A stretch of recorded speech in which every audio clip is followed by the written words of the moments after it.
Bon, on est rentré au Zimbabwe et là on a quitté les Victoria Falls. C'est magnifique, regardez.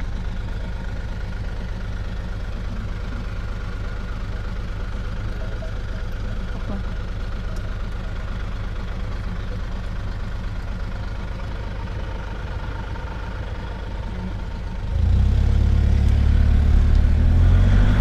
En fait, le seul truc qui nous a un peu choqué, enfin pas choqué, avant c'était pas du tout, il y avait vraiment peu de monde partout, pas vraiment des villages un peu éparpillés, et là c'est vraiment le cas quoi. Donc c'est l'Afrique qu'on connaît en fait, ce qu'on a connu en Congo, en Angola, c'est les petits villages épars et les gens partout sur la route et les petites pistes comme ça au milieu de la brousse quoi.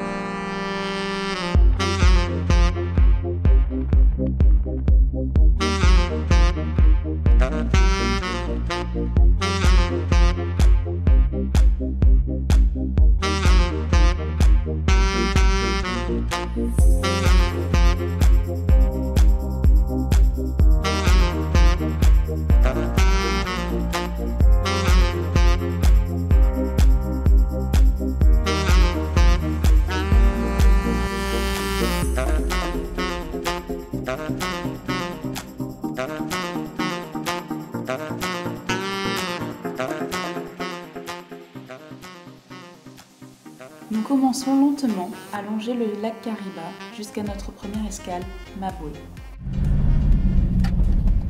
Bon, on s'était promis de jamais faire de route de nuit. Mais voilà, c'est un peu râpé.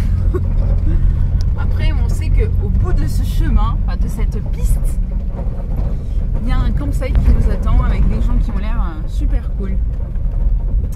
Voilà. La Barlaine, c'est cool quand même. Ouais, la Barlaine, c'est trop cool. Après, il y a beaucoup moins d'animaux au Zimbabwe qu'au Botswana, donc ça aussi c'est cool. Le lac Kariba a perdu environ 9 mètres de profondeur, dû au manque de pluie la saison dernière. Les rives à présent dénudées ont peu à peu verdi.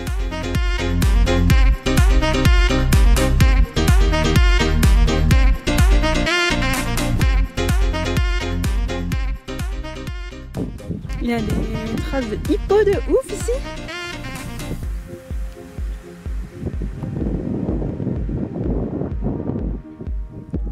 Et là, on était en train de scruter la vue.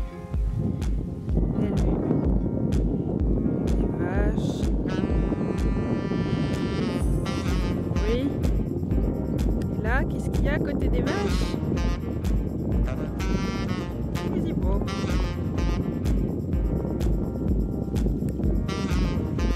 Regardez cette trace de croco d'hippo. Ça c'est ma main. Ça c'est le pied du hippo. Ça fait pas très... Hein? Un petit tour de notre campsite. Donc là il y a un abri. Quand il fait chaud. notre maison.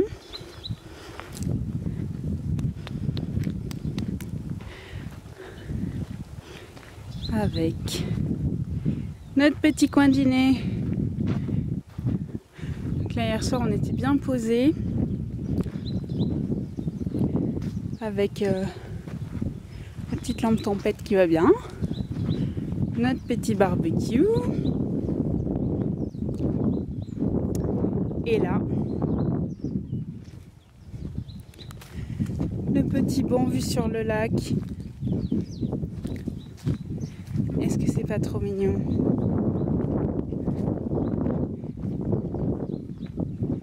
Et en face, les hippos.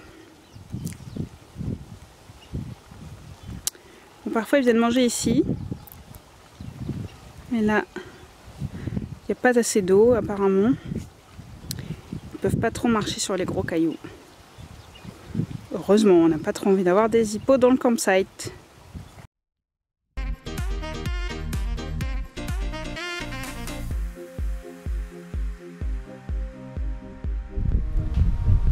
Spot d'apéro.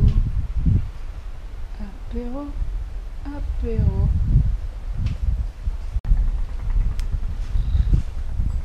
Alors mon doudou, on n'est pas bien là? Skål.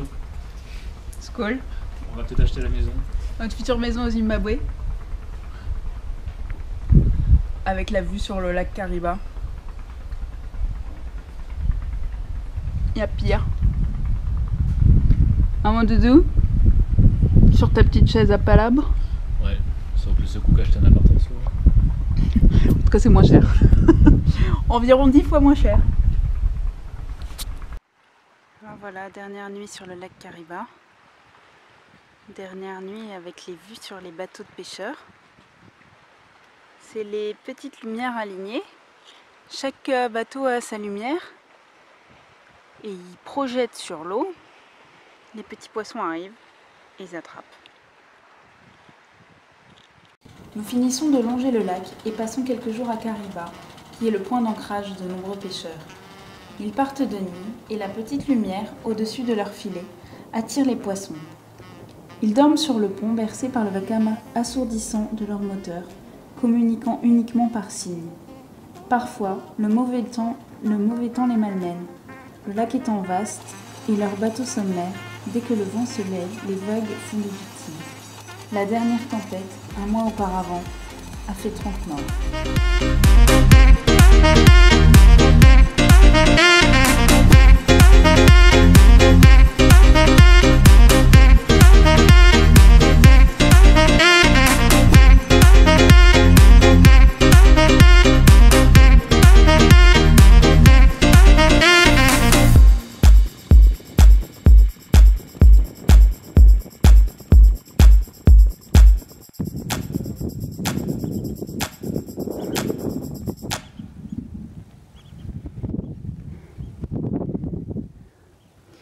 Des hippos, plein d'hippos. C'est pas de la petite bête. Hein. Et regarde lui qui nous regarde là. Et lui il nous regarde vraiment. Coucou. Nous poursuivons notre épopée zimbabwéenne le long du Zambèze et arrivons à Mana Pools. Patrimoine mondial, il est un des parcs nationaux où l'on peut marcher malgré les Big Five.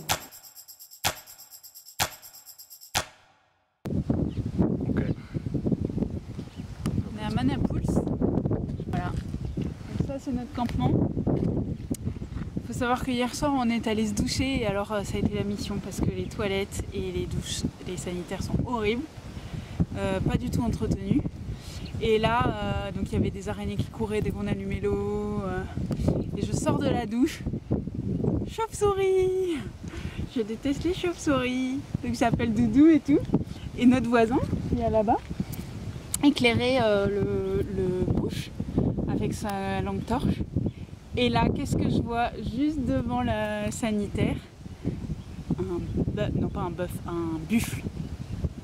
Donc les buffles, c'est les animaux des Big Five les plus dangereux parce que quand ils attaquent, ils sont bêtes. Ils attaquent comme ça sans raison et ils tuent. Voilà. Ici aussi, les animaux souffrent du manque d'eau. Les pachydermes sont nourris grâce aux donations de foin. Et les petits, qui se retrouvent coincés dans la boue, se font dévorer par les félins. You got me singing way oh way oh oh. You look like a guy who could treat me right. Way oh oh. Boy, take a chance, will you let me ride? Way oh oh. I could be the best thing in your life. Way oh oh. You got me singing way oh oh. You look like a guy who could treat me right. Way oh. Boy, take a chance, will you let me ride? Way oh. I could be the best thing in your life. Maybe let's take a drive, take a drive. Way oh, way oh, oh, oh. Way oh, way oh, oh.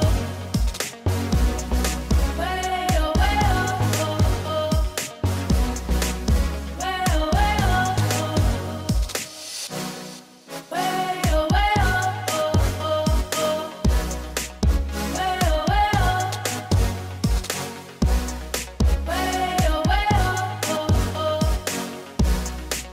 Way oh, way oh.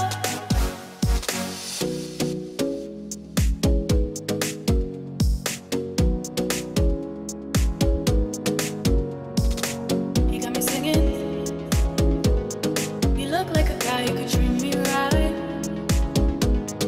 Boy, take a chance, will you let me ride? I could be the best thing in your life.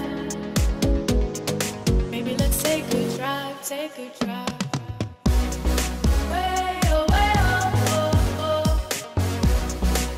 Way oh, way oh, oh. Way oh, way oh, oh, oh. Way oh, way oh, oh. Way oh, way oh, oh, oh. Way oh, way oh. Way oh, way oh, oh, oh. Way oh, way oh, oh. Boy, take a chance, will you let me ride? I could be the best thing in your life. Baby, let's take a drive, take a drive. Tu kiffes être ici? Oui.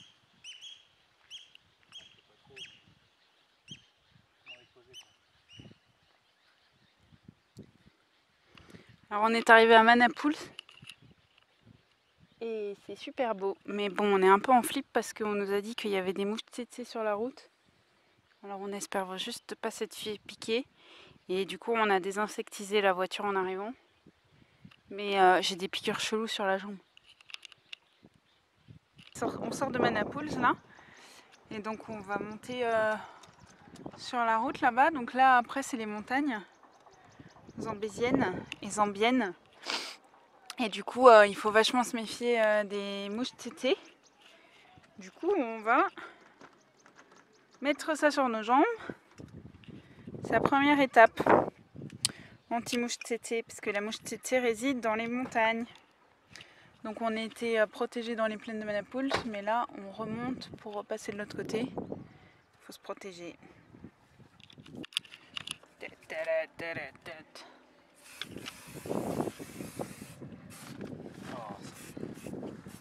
Comment ça pue?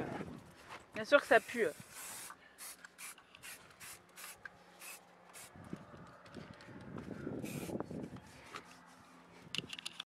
Donc voilà, là on vient de mettre notre anti-moustique. Et là il y a une barrière qui s'appelle Tsetse Fly Control Traffic. Donc ça veut dire Doudou que... Il y a des mouches tsetse. Ok, mais ça veut aussi dire qu'il check normalement. Donc on va voir ce qu'il va nous faire le mec. Ok. Made in Paris. Paris. Oh, Paris. Paris. Spain. Oh, Spain. Okay, I see.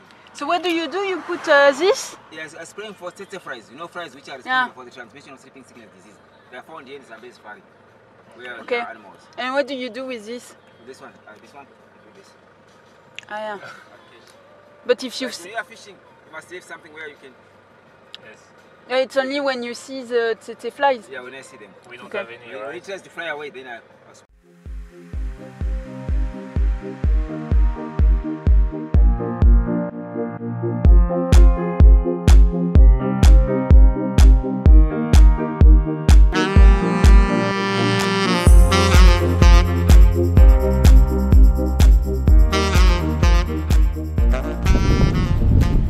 là, c'est la frontière entre la Zambie et le Zimbabwe. Donc en face, c'est la Zambie.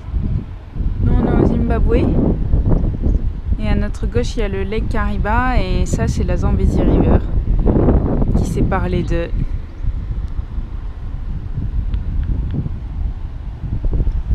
On est arrivé côté Zambie. On a été au Victoria Falls côté Zambie. Puis les Victoria Falls côté Zimbabwe. Après on a longé tout le lac Kariba, on a dormi du côté de Binga. Donc, côté Zambie, c'est Livingstone. Hein. Victoria Falls côté Zimbabwe. Ouais. On a dormi du côté de Binga pendant 2 nuits. Un peu avant, c'était là. Tchoup, tchoup. Après on a longé le lac pour descendre jusqu'à Harare, ici. Puis on est remonté. On a été à Imiré. Tu veux vraiment tout résumer? Bah oui, Imiré, c'est par là. Imiré par ici. 2 semaines. On est remonté à Harare. On a été à Manapouls, ça va être par là, pour redescendre à Kariba. Et maintenant on passe la frontière à nouveau pour entrer en Zambie. Et on va aller du côté du Zambezi National Park avant d'aller à Lusaka. Et donc du coup là il y a plein de montagnes. Tchoup tchoup tchoup. Tout ici, tout au nord du Zimbabwe. Et c'est là où il y a la mouche tété. Tété. It's gonna take a lot to drag me away from you. There's nothing that 100 men or more could ever do. I'd blast the rains down and out.